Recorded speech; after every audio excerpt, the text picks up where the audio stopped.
Hello everyone, Teresa Van Leash out here. As part of my Governor General campaign, I'm going to tell you what my economic vision is. And it's all on my political website, most of it is. It's been there for nearly 10 years. There's a few things I need to add. Before I go through that, I would like to say that the 72 hours ago, 3 days ago, there was polling, public polling, 4 online polls with News Corp, and they're all saying that was advertised in the Advertiser, published in the Advertiser, and they're saying that One Nation now is up to 50%. 50% of Australian voters are going to vote One Nation. That means that I will be the next Governor General under God Almighty and by the will of the Australian peoples, because the One Nation politicians, the Liberal politicians, and the national politicians, the right-wing politicians, will put me in the Governor General's residence. Now, there's hundreds of reasons for that, but I'm not going to go through those reasons now. But what I will say is that my eyes are fixed on 3 groups. My eyes are fixed on the Australian people, your needs and wants. That's number 1, and that always will be number 1. Number 2 is my eyes are fixed on the politicians, federal and state politicians, what they're doing and what they're saying. So I watch them like a hawk. And number 3 is God and Jesus. My eyes are fixed on God and Jesus, as the New Testament teaches that we fix our eyes on Jesus, the author and perfecter of our Christian faith. So that's very important. Now, I'm going to go through my economic vision. It's all on my political website, as I said, and I'll read it out briefly, and I'll go through it quite quickly. So I'm not going to really explain a lot of it as I go, because it's quite long, and I want you to, listen to what it is or read it for yourself on my political website. And also, if you want to ask me questions in the comments, you can do that, and you can also go and check my political website as well. But everybody seems to just want to watch videos, so I'll go through the whole thing. I'll try and explain a little bit in detail, but I don't want this video to be too long, because, you can also listen to it, watch it, and listen to it again while you're doing the dishes or in the garden or, in the shed working away. It's really good to do that as well. Like my sticker, Genius at Work. And this one's for you. And for me here. Believe in yourself. Believe in yourself. You are stronger than you think. I really love this sign. I've got all these different signs, and I love having them around the house and in the garden and different places like that. Okay, so as Governor General, when I get put in that residence, this is my economic vision. And all under the Constitution this can be done, you see. Section 61 to 70, as I already proved that the Governor-General is the rightful, lawful political leader of Australia, Section 61 to 70 of the Constitution. And the job of Prime Minister is not in there. It's the Governor-General in Council, which is a federal executive council, which the Governor-General chooses up to 30 politicians. But I want the public to vote on those people when they get elected to the federal parliament. And also the Consolidated Revenue Fund, Section 81, is controlled by the Governor-General under the Constitution, not by the politicians. So they collect all the tax revenue, and then that gets controlled by the Governor-General. That's how it's supposed to work, and they haven't been running it the way it's actually written in that Constitution, which is obviously a big problem.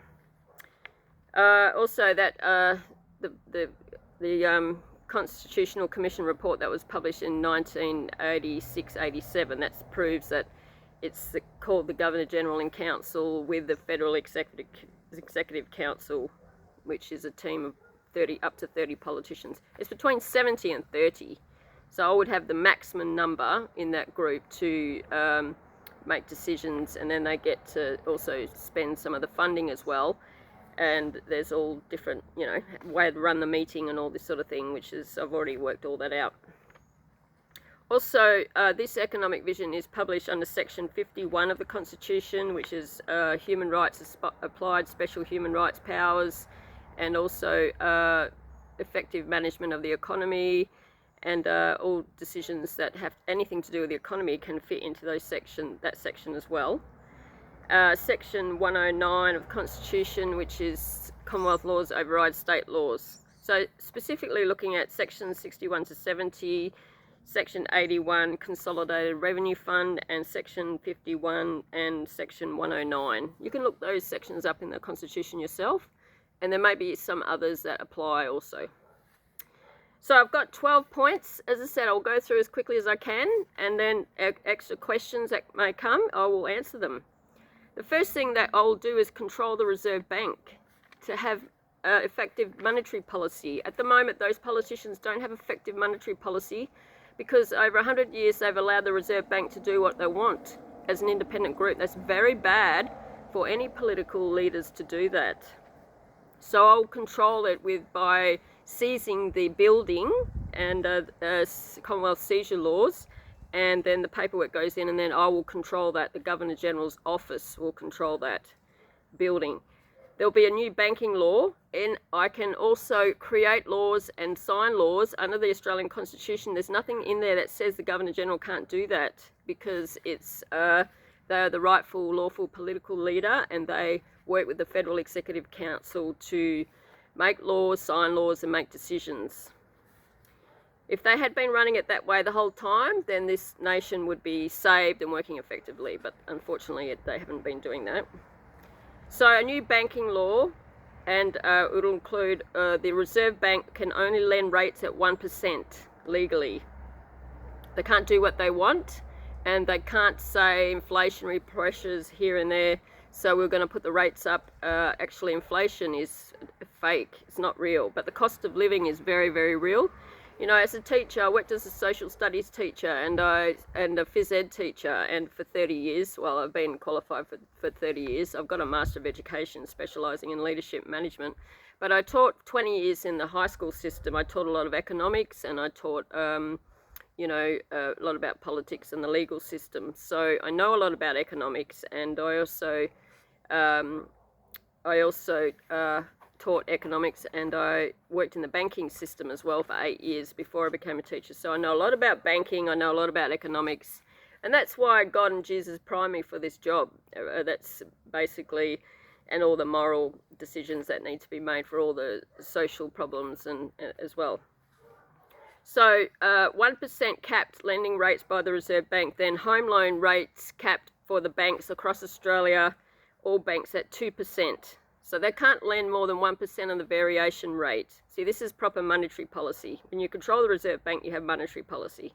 A fiscal policy is taxation. You collect taxes and you spend the funds. So cap rates. So all home loans across Australia will be capped at 2% with the banks and lending financial institutions.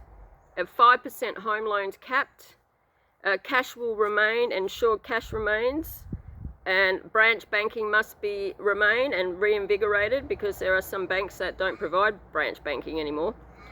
Face-to-face banking must be provided, and ATMs must be increased, the number of ATMs in every state. So re-establish the old banking system, which needs to function very well for society. And that will eliminate most of the profiting of the banks, multi-billion-dollar profiting, which I'll get rid of that. They may profit a little bit, but not the way they have been.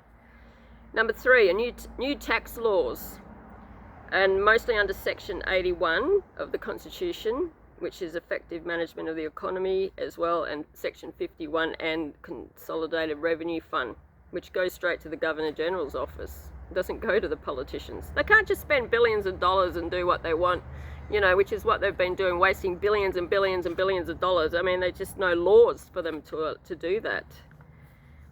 So the first thing I'll do with the new tax laws is I'll have a Commonwealth tax law, one tax law, and I'll put all this in it to abolish the tax return system, which is a shocking, disgusting system.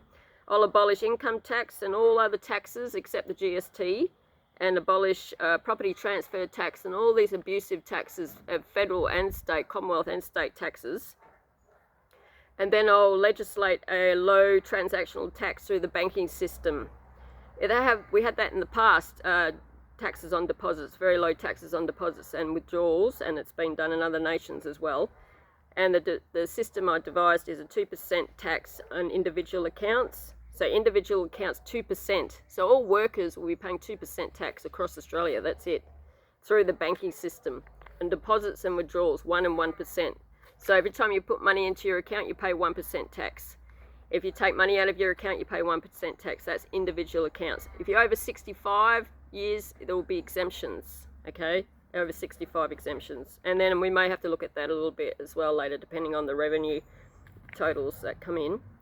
4% sole trader, 6% partnerships, 8% company accounts and trust accounts. So it's based on the account system, on the banking system, which I know very well because I worked in the bank for 8 years.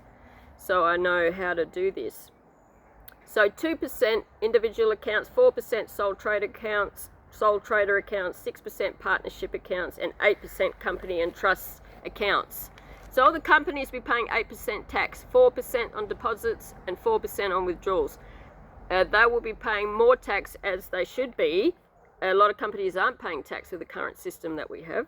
And working people, individuals and people unemployed, and that they'll be paying 2% tax too, because they should be paying something, not getting money for nothing and for free. Over 65 exempt. So if you have a sole trader account, 4%, partnership, a business, 6%, companies 8%. That's fair. It's a much fairer, equitable, better tax system. So that all goes to the Governor-General's Consolidated Revenue Fund, and then that funding gets distributed back to the community through projects and this and the other things. Okay, number 4, cost of living law. Cost of living law. So I'll go through all the economic charges in the Commonwealth and state charges as well, and cap all those charges down, right down. And these are the sorts of charges that will be capped: fees and charges. Passports. It was 10 years ago. It was $100. Now it's $400. It'll be capped back to 100. Economic caps on water, electricity, gas, petrol, diesel, homeowner rates, postage services, telecommunications, state government charges and fees, including economic caps on all state government charges, professional registrations, vehicle registrations, including cars, trucks, motorbikes, caravans, camper trailers, and trailers of all sizes. Court fees will be in the list, capped. Insurances, inspection fees, so state government inspection fees, real estate fees, council fees and charges, all capped. Parking fees, capped. Property transfer fees. So there won't be property transfer taxes anymore, but the property transfer, the states could charge a minimum fee, but it has to be capped. So looking at, for example, so to say, water, electricity, gas, $350 every 2 months in some states, or $370, it's going to be capped. So the base rate unit charge will be capped to bring it right down, and the supply charge will be capped as well. So therefore they're billing every 2 months too, which they won't be allowed to do. They'll only be allowed to bill every 3 months, quarterly. So there's a base unit charge for all these services, essential services, and they'll be capped. So it may be 0.15 cents a unit that they can charge for electricity, gas and water. And then the supply charge, instead of it being $100 every 2 months or whatever they've been charging, it'll be $20 every 2 months. So it'll bring it back down to like a quarter of the cost that you're actually paying. So instead of getting a $350 water bill and electricity bill every 2 months, you may be getting a $150 bill every 3 months. And so it's going to cap that. I have to go through all the bill charges of all these essential services, and that base rate charge is going to be capped, so the companies cannot charge that much. They should have done this years ago, using these laws properly, the way that they should have done, and they don't know, because they don't know anything about economics. They're totally useless, and if you don't know anything about economics, you should never be a politician or the Governor-General or anything like that. So those charges will be capped at very low rates. Looking at registrations, for example, professional registration, it may be capped at $50 a year or $60 a year or something like that. Vehicle registrations, cars, trucks, motorbikes, caravans, camper trailers, trailers of all sizes. So instead of paying $850 a year for a car registration, it will be capped at maybe $200 a year or $250 a year. So it'll be brought right down and capped what they can charge, the states can charge. Okay, and that's really important that we do this, because this is how you reduce the cost of living. All these charges and fees that they have, and they're just disgusting. They're letting all these businesses, all these gas companies do what they want, water and, you know, electricity companies are doing what they want. Petrol and diesel has to be capped at per litre. Homeowner rates, I'll cap those at $1,500 across the whole country, so the councils can't just do what they want, you know. So these sorts of fees will be costs will be capped, what they can charge. It's got to save you thousands and thousands of dollars a year. Okay, number 5, also abolish the fines and tolls system. That is such an abusive, disgusting system, which has really caused the death of Australians in many ways, and it's just so abusively used. But if you do something very criminal, you know, like the Bill of Rights court that we'll establish will be the Magistrates Court converted to a Bill of Rights court for the people. But the District Court and the Supreme Court will be for, if you do something very criminal, like you kill someone, rape someone, steal in a bad way, or use physical violence, some sort of physical violence, you will go to jail. You will go to jail. So that's still being tough on crime, but for things which are very criminal, not money, making money as they've been doing, these disgusting politicians, and using the police to make money and all this sort of disgusting stuff. It's so abusive. Fines and tolls, the system is so abusive. I'll just abolish it outright. The other thing is, something that came to mind there, I just forgot then. Anyway, healthcare law. I will create, number 6, a healthcare law. And a healthcare law where I want us to pay doctors the same way we pay teachers. Okay, pay doctors the same way we pay teachers. They are wasting $100 billion a year on the healthcare system, and it's just these costs, and you know what they're making. They're becoming millionaires, multi-millionaires. These doctors. You don't become a doctor to become rich. That's wrong.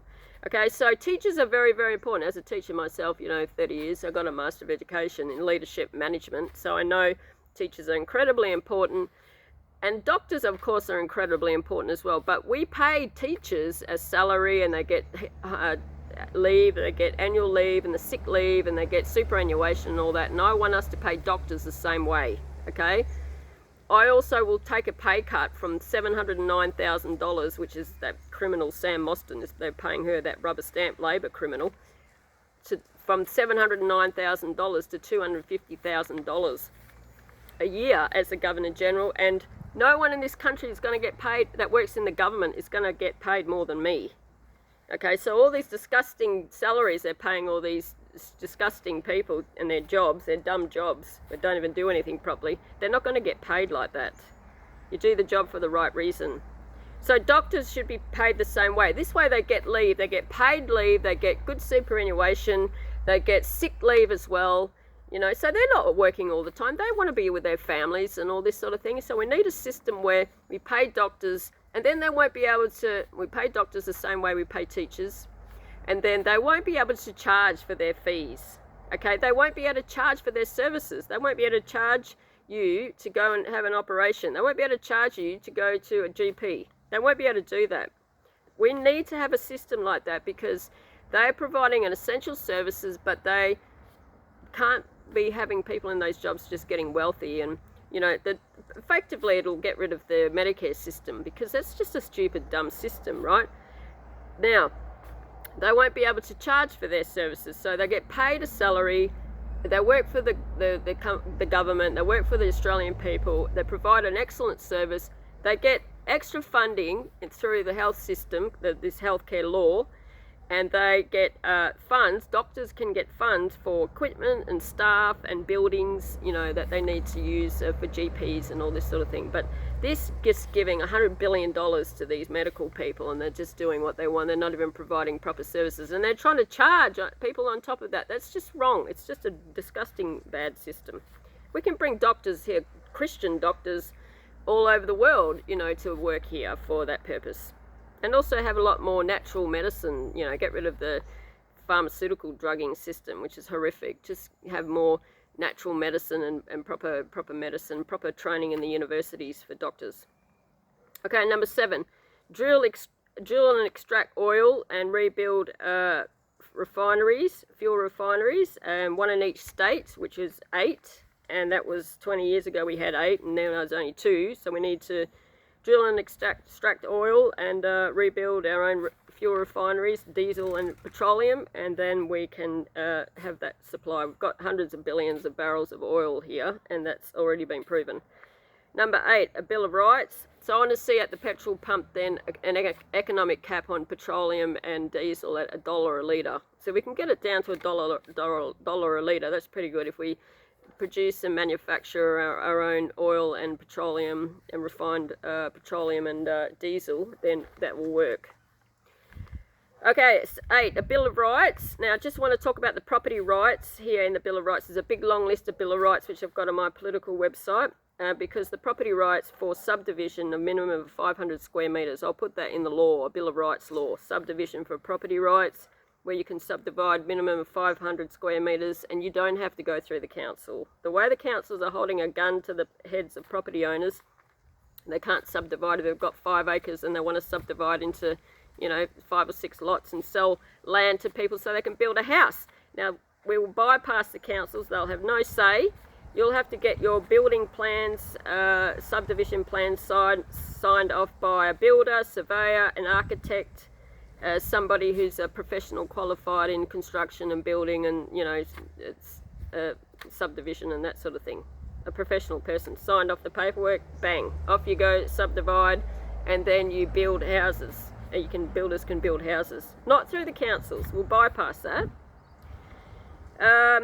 Okay, then we can build, number 9, build 1 million homes for Australian-born people and plus citizens who've been here for 20 plus years. They'll be 20 plus years. They'll be eligible for those homes.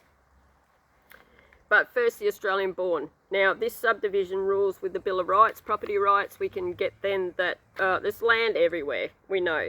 Okay, the property rights. The property owners will then have the freedom to do that. They can subdivide, sell the land. Get builders in for, sell the land and people can build a home through the banking system. Now this $1 million homes that we're going to build will cost $200 billion if we cap it at $250,000. So if you buy a block, land and or houses are built in an area, in a town, say 50 in country towns, mostly country towns across Australia, and they're built 50 in each country town, we can cap it, probably get it capped at about $250,000 a house, with a house and land, or maybe $300,000, and that all gets funded through the banking system, through banking home loans. I costed that at $200 billion. Now they're already collecting about $800 billion a year, and what are they doing with it? Wasting it and wasting it. So this is definitely doable. We do it through the banking system. We get all the building companies across Australia in each state, and we set up meetings, and they get put in for the contracts, and they all get contracts, and then they get that funding and they can start building, and it may be dished out to them at $20,000 a week, for example, not just handing over billions of dollars to these construction companies, but we do it responsibly. You may release $20,000 a week and all this sort of thing. So it's all done through, they get the contract in this state or that state. Not just one company either. All the building companies in Australia would be eligible, registered builder, or if you're going to register a business as a builder. We need to train more tradespeople through the TAFE system, which they've totally fucked up, that's education system, excuse my language. But we need thousands and hundreds of thousands of trades training of Australians in the TAFE system and the university system, which they're all corrupting that with all the foreigners. $1 billion a year they're wasting getting foreign students. I'm going to get rid of that. I'm going to stop all that. All the trades, we need thousands and thousands, hundreds of thousands of trades training jobs in the TAFE system, and in the funding through that with apprenticeships, and then they go connect with the builders and people creating building companies, new businesses, small businesses, and you'll have the freedom to do that under my leadership. You'll have so much freedom to do and get rid of all this bureaucratic bullshit, all this stuff these government people do, and the state governments and the Commonwealth, and they just put all these laws and stupid regulations and stupid rules and regulations in place, and I'll get rid of all of that, and I won't let these councils and state governments do what they've been doing. And if they're going to obstruct my work, the states, because under the Constitution, Section 109, the Commonwealth law overrides the state law. And if these state politicians and these councils try to obstruct us and our vision to do all this, I will have them arrested under obstruction of justice charges. Because the Governor-General's in charge of the federal police under Section 3A of the federal police and the military under Section 68 of the Constitution.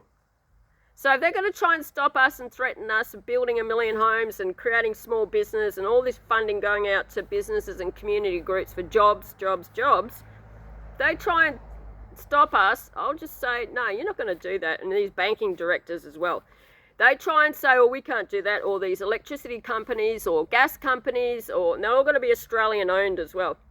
And all these oil companies and all these mines and all this, they are not going to obstruct us, because I will have those directors arrested and put in somebody in that job, Australian citizen, in those jobs, that they will do what needs to be done. And this is why we need One Nation to win, One Nation politicians, because they're more likely to do this, and this will be supported. Well, I'll support their work, and they will support my work, and then we'll work together, and then Liberal as well, and Nationals, and then we'll get what they want done, and we'll get what I want done, and this is all for the 27 million people of Australia. Okay, so that's that. Now, number 10, Jobs Grants Commission, a $50 billion a year Jobs Grants Commission of $250,000 grants to small business and community groups, and also Australian companies, small-scale Australian companies, could be eligible for $250,000 grants. It's got to be capped again, $250,000. We can't give millions of dollars to this business and that business and that. So that $250,000, they have to employ 3 people. If it's a small business and they've got themselves, they can employ 2 more people.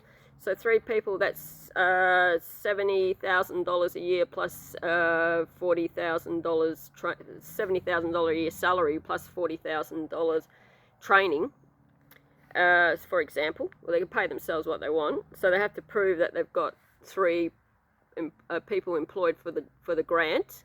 They have to, provide identification, and there'll be an application process and all that, and they have to prove that they've got those people. Australian citizens, again, not foreigners, and that will create 200,000 grants times 3 jobs is 600,000 jobs a year. So $50 billion a year grants commission, Jobs Grants Commission, will create $250,000 grants, 200,000 grants, which is 3 jobs each grant, and that is 600,000 jobs a year. If we double that to $100 billion a year, that will create 1.2 million jobs a year. So all these unemployed people, we go make them work.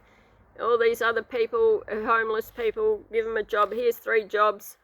The unemployed people, here's 3 jobs. Pick a job, and they have to work. We have to get people working and make people work. Okay, work for the dole at least, but no, they'll have a minimum wage this way.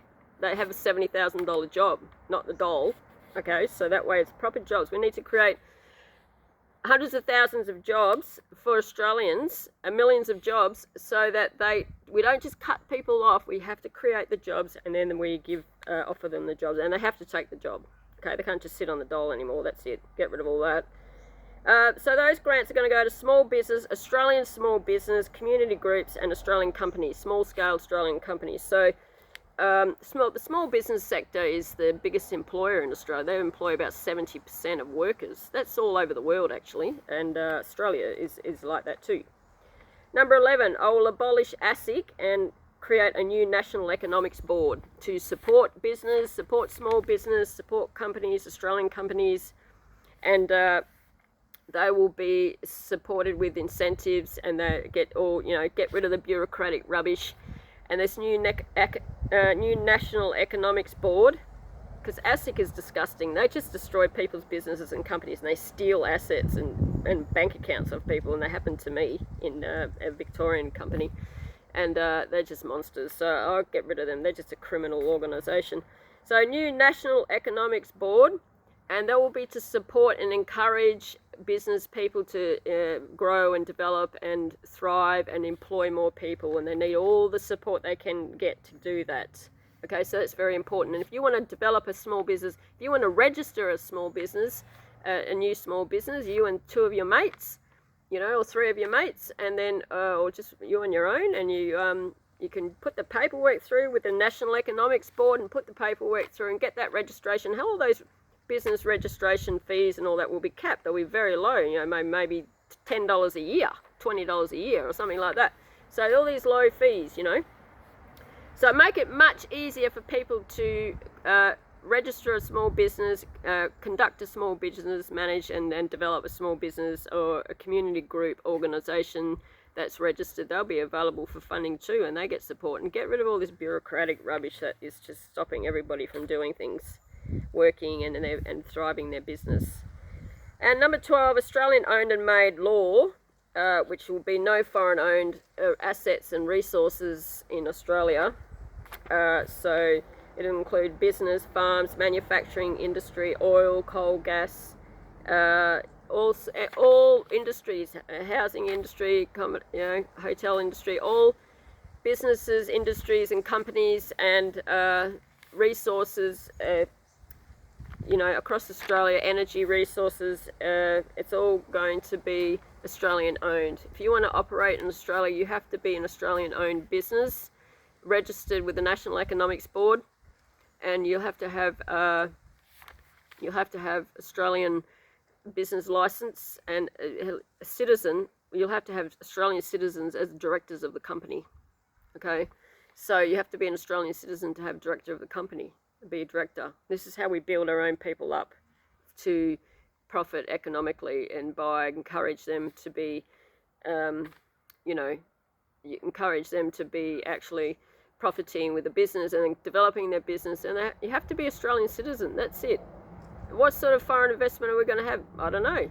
But I tell you what, money's not going to leave this country, and with the foreign debt they've got, with the debt, like, you know, state debts, Commonwealth debts, if they're controlled by foreign banks or banks, I'll just cancel those debts. And also, we're going to hand over the politicians, these corrupt and criminal politicians, to you, international banks, before we hand over $1. So I won't let money leave the country. If they say there's it's $1 trillion debt in the Commonwealth, well, we're not going to pay it. We're not going to give them a fucking cent, because this is all done by criminal and corrupt politicians, and we the people don't have to pay that and be suffering that. No way. Even state government debts, like Victoria's got, you know, $200 billion state government debt. Where is that owed to? Okay? What banks is that owed to? Well, we can say to these banks and these international banks, and then we can say, we're not paying it. We're going to hand over the politicians to you before we hand over the money, and do with them what you want. But the thing is, we cannot just let money leave the country like this. And we can't let these foreign banks and foreign companies and globalist organisation, these excuse me, globalist organisation, foreign globalist organisations like the WHO and the you know, International Monetary Fund and the you know, all these disgusting international organisations, they can't threaten and bully us anymore, and we're not going to give them any money. Okay, in that list there, I've got also to ban those disgusting wind turbine things, because there's $40 billion a year that's been wasted on that. That can go to the housing project, wherever it needs to go. So money doesn't leave the country, and we don't waste billions of dollars like they've been doing. It's all managed correctly, and it's all managed, distributed correctly and responsibly and wisely, and it's you know, proper accounting for this, all the money that comes in through the into the Governor General's Consolidated Revenue Fund. I'll employ accountants to regulate it every day, and what goes in and what goes out, and it'll be balanced. It'll be a balanced budget. It'll be open to public scrutiny too. It'll be published every month, so all the figures, what's coming in, exactly what's coming in, how it's coming in, where it's going. So ledgers, deposits and debits and revenue and expenditure, it's all going to be accounted for. And those figures, that data will be published monthly, because I'm a great leader who is accountable to God and Jesus, but also to the Australian people, and I know a lot about economics and banking and accounting and all this sort of thing, so I know balance. It'll all be balanced. And it'll be open to public scrutiny. The documents will be published every month, and they'll be open to public scrutiny. Okay, didn't want to make it too long, so I'll stop there. And then the next video I'm going to make is probably about the Bill of Rights law that I want, and what it will include, and what it'll involve, and how the magistrates court has to be converted to a Bill of Rights court for the people to go in. People to go in and file their damages claims against the government, the former government people. Labor have finished. If you look at the polling, Labor and the Greens, they're finished. It's gone. It's over. I think we've won. We've already won. I mean, it's not. All they have to do is resign. They need to resign, okay? Because they're going to be punished, and they can't win. There's nothing left for them. It's best for them to resign now and have by-elections. You know, that's the best thing that can happen. And 50% of the nation is saying they're going to vote One Nation. And if you look at preferences, that 50% extends to 70% with preferences for One Nation. So they're gonna finish with about 70% of the vote.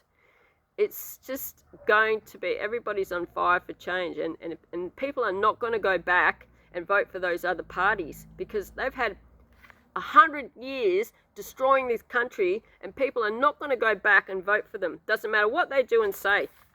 Doesn't matter. So that's it. Thank you very much.